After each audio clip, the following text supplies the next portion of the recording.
Hello everyone, আশা করছি সবাই খুব ভালো আছো। আমিও খুব ভালো আছি। তো পিয়া সরকার চ্যানেলে তোমাদের সবাইকে জানাই অনেক অনেক ওয়েলকাম, আর নতুন একটি ভিডিওতে জানাই অনেক অনেক স্বাগত। তো আজকে সকালবেলা আমি আমার বাহনটাকে নিয়ে বেরিয়ে পড়েছি একদম রাস্তায়। আর রয়েছে আজকে আমার কলেজ, আর অনেকটা তাড়াহুড়ো। তা কলেজে যাওয়ার আগে চলে আসলাম মিষ্টির দোকানে, তারপর চলে আসলাম পোড়ামতলায় ফুলমালার দোকানে। তো এই দোকানগুলোতে আমি কেন আসছি সেটা কি তোমরা জানো? অবশ্যই জানো না, সেটা জানতে হলে অবশ্যই ভিডিওটা স্কিপ না করে দেখতে থাকো। তো আজকে আমার কলেজে অনেকটাই তাড়াহুড়ো ছিল, আর পোড়ামতলায় অনেকটা ভিড় ছিল, যার জন্য আর ভিডিও ক্লিপটা নিইনি। সেখানে অনেক কাজ করেছি আমি। তারপর চলে আসলাম কথা বলতে বলতে একদম আমার কলেজে রিয়ার সাথে কথা বলছিলাম। তো আমি এসে দেখি রিয়া ম্যাডামও চলে এসেছে। বেশিক্ষণ দাঁড়াতে হয়নি, আর ভাবছিলাম ওর জন্য যদি বেশিক্ষণ দাঁড়াতে হয় তো আজকে শেষই করে ফেলবো, কেননা আজকে রয়েছে আমাদের অনেক কিছু প্ল্যানিং। আর এখানে আমি যখন উঠছিলাম ম্যাডাম আমাকে ভিডিও করে দিচ্ছিল। আর দেখো এখানে আজকে রেজাল্ট দেবে, আর আমি ভেবেছিলাম কলেজে হয়তো আজকে অনেকটা ভিড় থাকবে, কিন্তু না, একদমই অতটা ছিল না যতটা ভেবেছিলাম। ছিল মাত্র 10 থেকে 15 জন। তো আমার যখন পালা আসলো বুকের ভেতরটা ধুকধুক করছিল, কেন রেজাল্টটা না দেখা পর্যন্ত তো শান্তি নেই। যদিও জানি পার্সেন্টেজটা কত এসছে, তাও না নেওয়া পর্যন্ত শান্তি ছিল না। তো এই দেখো আমরা সেখান থেকে কলেজ থেকে কাজ সেরে একদম চলে আসলাম রেস্টুরেন্টে। আর রেস্টুরেন্টে এসে রয়েছে অনেক কিছু আয়োজন।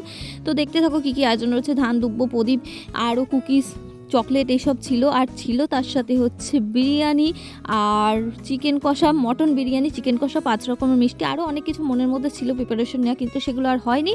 আর এগুলো কিসের প্রিপারেশন জানো? অনেকেই ভাবছে হয়তো বার্থডে হতে পারে, কিন্তু না, এটা বার্থডে না। এটা হচ্ছে আমাদের এই যে এই ম্যাডাম আছে, এনার হচ্ছে আইবুড়ো ভাত দেবো। আর আমাদের আয়োজনটা হচ্ছে সাধ্যের মধ্যে সাত পূরণ, সেটাই। তো আমরা ম্যাডামের জন্য বেশি কিছু করতে পারিনি, যেহেতু বাড়ি থেকে কেউ কিছুই না হবে, এটা রেস্টুরেন্টে ঠিক করেছিলাম হঠাৎ করে, তাই।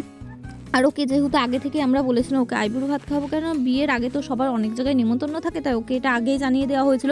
তবুও ম্যাডাম এই সব দেখে একটু অনেকটাই চমকে গেছিলো। আর আমাদের সাথে যখন আসে আমরা সেরকম কিছু দিয়েছিলাম একটা ফুল, আর দেওয়ার ইচ্ছা ছিল একটা ফটো ফ্রেম, কিন্তু সেটা সময়ের মধ্যে হয়নি। আর এই দেখো আমাদের আয়োজনটা কিন্তু তাড়াহুড়ো ছোটে কীরকম হয়েছে অবশ্যই কমেন্টে বলবে। আর মেনুটা তোমাদের আরেকবার বলে দিই, 5 রকমের মিষ্টি ছিল, চিকেন কষা ছিল, আর ম্যাডাম তো বিরিয়ানির লাভার, তার জন্য ছিল হচ্ছে মটন বিরিয়ানি। আর আমাদের সাথেও ছিল, আমাদের জন্য ছিল হচ্ছে বিরিয়ানি, আর কিছু ছিল না। আর ধান দুব্বো, প্রদীপ এগুলো আমরা নিয়ে গেছিলাম। তো ভাবছিলাম ম্যাডামকে একটু বরণ তো করতেই হবে, আমাদের ছেড়ে চলে যাবে, নতুন জীবনে পা রাখবে, তো অবশ্যই সে সুখী থাক, ভালো থাক, এটাই চেয়েছি। আর পঞ্চাকে বললাম সে ব্রাহ্মণ, সে আগে বলছে মানে বরণ করুক। তো দেখো পঞ্চা কীভাবে বরণ করছে। বাহ, একটু ইয়ে কর, আর কিছু দিবি না? ভালো হয়েছে।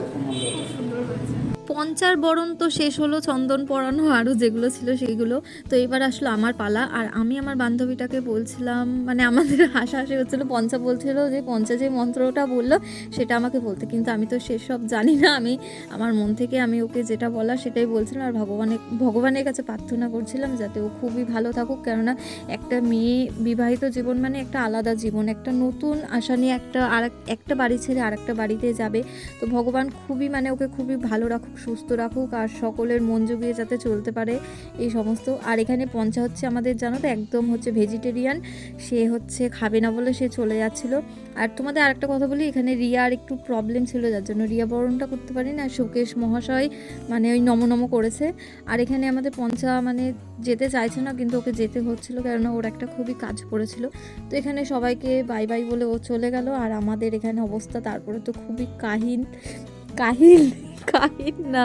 তো যাই হোক, আমি জানো তো তোমাদের একটা সত্যি কথা বলি, মানে ইউটিউব থেকে আমি কি অ্যাচিভ করবো জানি না, কিন্তু এই স্মৃতিগুলো আমি সত্যি সারা জীবনের জন্য তুলে ধরে রেখে দিতে চাই। তো আমরা সেখানে অনেকটা সময় খাওয়া দাওয়া করলাম, তো কাটালাম রেস্টুরেন্টে। তারপর আমরা সবাই বেরোলাম, আর খেয়ে দিয়ে অবস্থা খুবই খারাপ ছিল। তারপর সেখান থেকে আমার আরও টুকিটাকি কাজ ছিল, আর রিয়াকে বলছিলাম চল আজকে আমাদের বাড়ি চল। তো রিয়াকে জোর জবরদস্তি আমার বাড়ি নিয়ে যাচ্ছিলাম। আর আজকে দেখো যাওয়ার সময় একটা হচ্ছে বুড়ো শিব মন্দিরের বুড়ো শিব, তো এখানে মানে খুবই সুন্দর করে সাজিয়েছে, তো সেটাও দেখছিলাম। তারপরে আমরা হঠাৎ করে ঠিক করলাম আমরা একটু গঙ্গার পাড়ে যাব, যেহেতু আমাদের মানে উঠলো ভাই কটক যাই, সেই জন্য। তো গঙ্গা পাড়ের কথা শুনলে রিয়া ম্যাডামের মনটা তো একদম আনন্দে ভরে ওঠেই। আর তার সাথে আমি আমার দিদিকেও যোগদানে নিয়েছিলাম, কেননা দিদি ছাড়া আমি একদম অসম্পূর্ণ, আর আমাকে যেহেতু একা একা আসতে হবে তাই। আর এই দেখো আমরা যখন যাচ্ছিলাম এই অনুষ্ঠান হলটা এত সুন্দর সাজিয়েছিল, তাই ভিডিওটা একটু ক্যাপচার করে নিলাম। রিয়াকে বলছিলাম তুই এটা তোর ছেলে মেয়ের অন্নপ্রাশনে সাজাবি না, তোর বার্থডেতে সাজাবি না, তোর বিয়েতে সাজাবি, ঠিক কর। আর ওর সাথে ইয়ার্কি মারতে, মারতে আমি চলে আসলাম একদম এই সামনে যেই ঘাটে আমরা আসবো সেই ঘাটে। এই ঘাটটায় আমি একদম মর্নিংয়ে আসি। সকালবেলা আসলে তো বেশি ভালো লাগে, আর বিকেলবেলাটাও একটা আলাদা স্নিগ্ধ পরিবেশ। কেননা সকলে যে যার পার্টনার আছে, বন্ধু-বান্ধব আছে, সকলকে নিয়ে এসে এই ঘাটে বেশিরভাগ সময় কাটাই। আর আমরাও অনেকটা সময় বসেছিলাম, তারপরে একটু চা খাচ্ছিলাম। আর রিয়াকে বলছিলাম, তোর বাড়িটা যেহেতু অনেকটা দূরে, আমার বাড়ির কাছাকাছি হলে কতটা ভালো হতো। ওকেও বাড়ি চলে যেতে হবে। তো আমরা বসেছি যখন, আসতে ইচ্ছা করছিল না। আর যখন এসেছিলাম মনে হচ্ছিল যেন চলে যাই। এত ভিড়ের মধ্যে অনেক ছেলে রয়েছে, তো আমাদের দিকেই ছেলেরা সরে গেছে। তো যাই হোক, আমরা এখানে ইয়ার্কি মারছিলাম। তারপর রিয়া বলল যে না, এবার বাড়ি যাওয়াটা দরকার। তারপরে আমরা চলছিলাম বাড়ির দিকে। রিয়ার বাড়িটা একটু কাছাকাছি হলে খুবই ভালো হতো। যদি পাশাপাশি বাড়িটা টেনে আনা যেত আরও বেশি ভালো হতো। তো এই যে গল্প করতে, করতে ইয়ার্কি করতে, করতে আমরা চলছিলাম বাড়ির দিকে।